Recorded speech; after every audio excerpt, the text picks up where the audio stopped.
Hello students, आज मैं आपको गुरुत्वाकर्षण चैप्टर के न्यूमेरिकल्स कराऊंगा। गुरुत्वाकर्षण,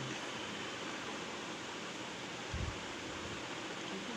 ये आपका चैप्टर नंबर है 10।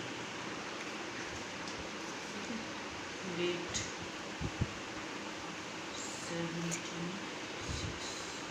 16 है। ठीक है। तो पहला न्यूमेरिकल है इसमें, यदि दो वस्तुओं के बीच की दूरी को आधा कर दिया जाए तो उनके बीच गुरुत्वाकर्षण बल किस प्रकार बदलेगा। ठीक है। तो इसमें हम पहले देखेंगे न्यूटन का गुरुत्वाकर्षण नियम होता क्या है। न्यूटन का गुरुत्वाकर्षण नियम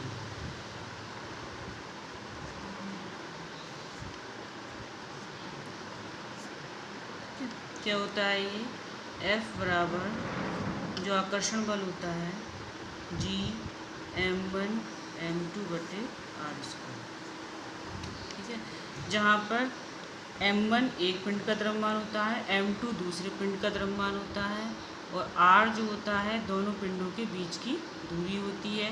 G गुरुत्वाकर्षण स्थिरांक होता है। F दोनों पिंडों के बीच लगने वाला आकर्षण बल होता है। तो यहाँ पर हम देख रहे हैं जो F है वो अनुक्रमानुपाती होता है m1 × m2 के। ठीक है। और F व्युत्क्रमानुपाती होता है r² के, यानी कि दोनों के बीच की दूरी के वर्ग के व्युत्क्रमानुपाती होता है। ठीक है। अब यहाँ हमसे क्वेश्चन में ये कहा जा रहा है कि यदि दो वस्तुओं के बीच की दूरी को आधा कर दिया जाए। ठीक है। तो पहली सिचुएशन में हम ये लेंगे F, पहली सिचुएशन में तो हमारा यही हो गया, इसे समीकरण नंबर 1 डालेंगे। अब दूसरी सिचुएशन में क्या कर रहा है, इसे हम F' मान लेंगे। दूसरी सिचुएशन में हम दोनों वस्तुओं के बीच की दूरी को आधा कर रहे हैं। ठीक है। यानी कि R का मान हम क्या कर रहे हैं, r/2। तो 1/r/2 इसका होल स्क्वायर, या इसको हम लिख सकते हैं F' अनुक्रमानुपाती 1/r²/4, इसका स्क्वायर कर दिया, 4 ऊपर पहुंच जाएगा तो F'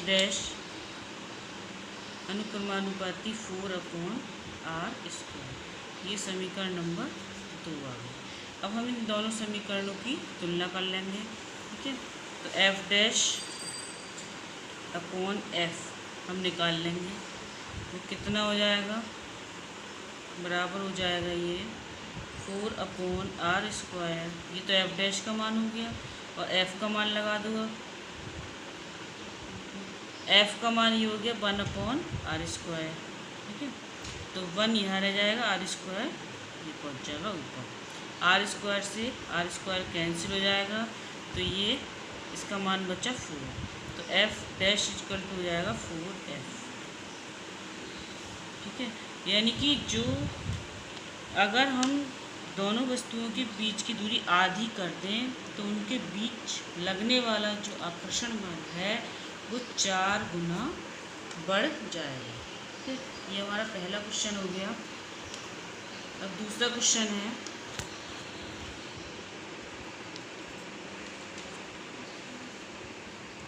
पृथ्वी तथा उसकी सतह पर रखी किसी 1 किलोग्राम की वस्तु के बीच गुरुत्वीय बल का परिमाण क्या होगा।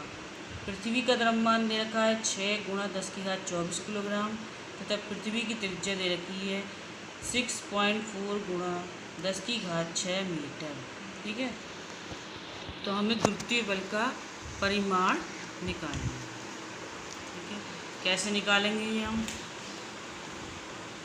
इसके लिए हमें यही हम न्यूटन का गुरुत्वाकर्षण जो नियम है ये लगा देंगे। ये वाला फॉर्मूला हम लगा देंगे, F बराबर G(m1 m2 बटे r²। ठीक है। अब यहाँ पर m1 इसको हम मान लो, चाहे वस्तु का द्रव्यमान मान लो, चाहे इसे पृथ्वी का द्रव्यमान मान लो। तो ये हमने मान लिया पृथ्वी का द्रव्यमान। ये हमें दे रखा है 6 × 10⁻24 kg किलोग्राम। m2 बराबर वस्तु का द्रव्यमान, वस्तु का द्रव्यमान, ये हमें दे रखा है 1 किलो। और r क्या हो जाएगा, दोनों के बीच की दूरी होती है। तो यहाँ पर पृथ्वी की सतह पर वस्तु रखी हुई है, तो ये r क्या हो जाएगी, यहाँ पे कैपिटल R, यानी कि पृथ्वी की त्रिज्या। इसका मान हमें दे रखा है 6.4 10⁻6 मीटर। तो इसमें हमें अब सारे मान दे रखे हैं। जी का मान हमें कैलकुलेट होता ही है। ये तो सार्वत्रिक नियतांक होता है, गुरुत्वाकर्षण स्थिरांक होता है, इसका मान फिक्स होता है। और इसका जो फिक्स वैल्यू होती है 6.67 × 10⁻11 न्यूटन मीटर स्क्वायर बटे किलोग्राम स्क्वायर। ओके, ये सारी वैल्यू हम इसमें पुट कर देंगे। तो F = हो जाएगा 6.67 × 10⁻11 × m1, 6 × 10⁻24 × m21 अपॉन r, ये हो जाएगा 6.4 × 10⁻6 इसका होल स्क्वायर। ठीक है, ऊपर 6.67 × 6, 10 की पावर कितना हो जाएगा, ये देखिए, ये प्लस का है, ये माइनस का है, तो प्लस वाली चीज़ बड़ी है तो साइन तो यहाँ प्लस का आएगा। 24 में से 11 हम घटा देंगे, 4 में से 1 गया 3, 2 में से 1 गया 1, तो 10 की घात 13 हो गया अपॉन 6.4 का ये वर्ग कर लेंगे इंटू ये 10 की पावर कितनी हो जाएगी, 6 दूनी 12, मतलब 10 की घात 6, ऐसे भी लिख सकते हैं 10 की, यहाँ पे 10 की घात 6 गुणा 10 की घात 6, गुणा में घाते ये प्लस हो जाती है, तो 6 + 6, तो 10 की घात 12 हो जाएगी ये। ठीक है, इस तरीके से इसको हम सॉल्व कर लेंगे पूरा। ठीक है, तो सॉल्व करके इसका जो आंसर आएगा वो 9.8 न्यूटन का आएगा।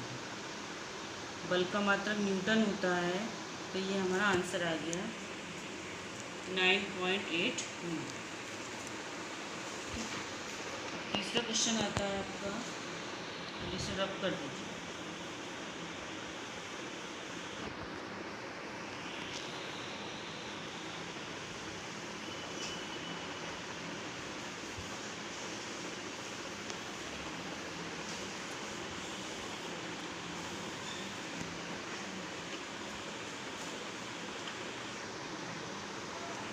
Answer number 3। तीसरा क्वेश्चन है, चंद्रमा की सतह पर गुरुत्वीय बल पृथ्वी की सतह पर गुरुत्वीय बल की अपेक्षा 1/6 गुना है। एक 10 किलोग्राम की वस्तु का चंद्रमा पर और पृथ्वी पर न्यूटन में भार क्या हो। ठीक है, तो ये चीज़ तो वैसे हमें मालूम होती है कि जो चंद्रमा की सतह पर गुरुत्वीय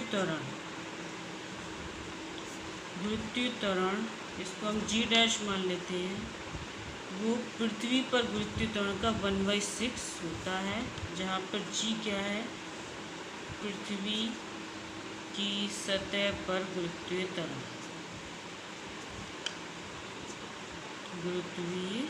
त्वरण, ये चीज़ हमें दे रखी है। ठीक है, अब वस्तु का द्रव्यमान है 10 किलोग्राम, यानी कि m का मान है 10 किलोग्राम।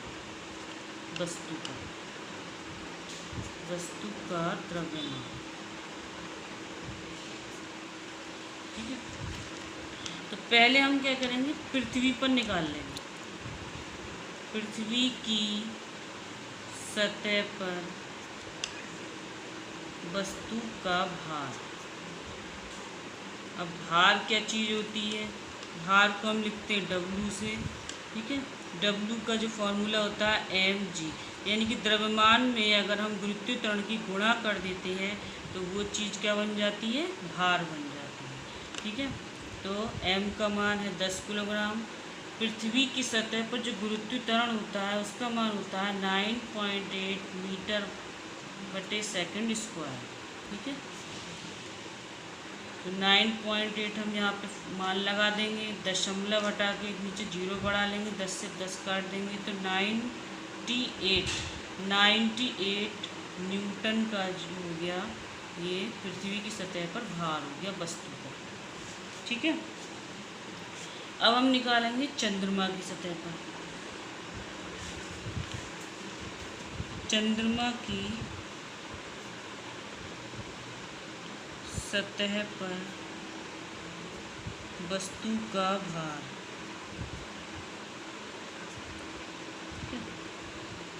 इसे W डैश मान लो, ये हो जाएगा mg डैश। अब g डैश का मान यहाँ देखिए g/6 है। ठीक है, तो mg/6 हो गया ये। mg का मान हमने कितना निकाला है 98, तो 98 को सीधे सीधे 6 से हम डिवाइड कर देंगे, तो इसको जो हल करके आएगा वो आता है 16.3 न्यूटन का बल ये आ जाएगा। तो W डैश यानी कि चंद्रमा की सतह पर वस्तु का भार 16.3 न्यूटन का। चौथा क्वेश्चन है,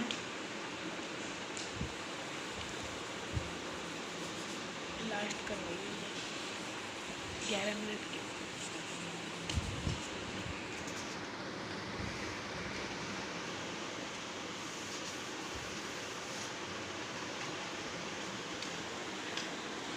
चौथा क्वेश्चन है, 50 ग्राम के किसी पदार्थ का आयतन 20 सेंटीमीटर क्यूब है। यदि पानी का घनत्व 1 ग्राम प्रति सेंटीमीटर क्यूब हो तो पदार्थ तैरेगा या डूबेगा। ठीक है, तो इसमें हमें वस्तु का द्रव्यमान दे रखा है,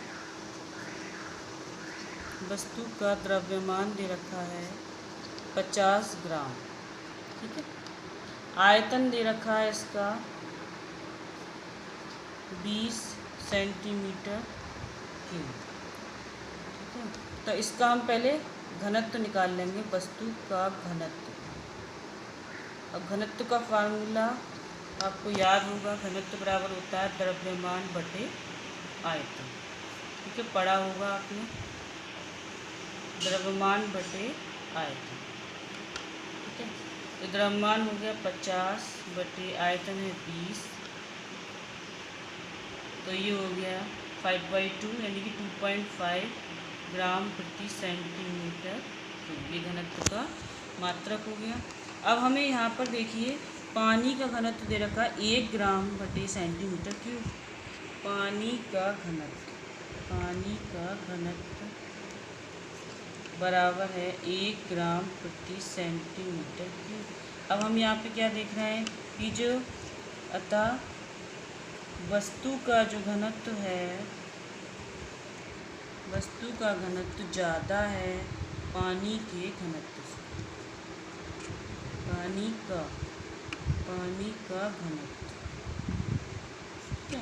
अतः क्या होगा, जब वस्तु का घनत्व ज़्यादा है पानी घनत्व से तो वस्तु डूबेगी या तैरेगी, तो वस्तु डूब जाएगी। अतः वस्तु डूब जाएगी।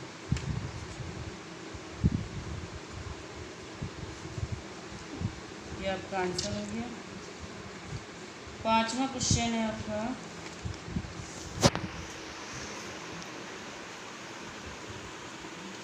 पृथ्वी तथा सूर्य के बीच गुरुत्वाकर्षण बल का परिकलन करो। दिया है पृथ्वी का द्रव्यमान, सूर्य का द्रव्यमान और दोनों के बीच की औसत दूरी।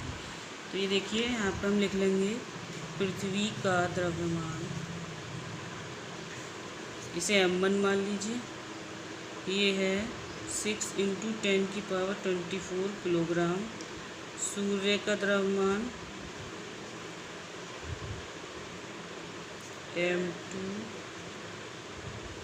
2 × 10⁻30 किलोग्राम, और दोनों के बीच की जो दूरी है इसे r लिख लेंगे 1.5 × 10⁻11 मीटर।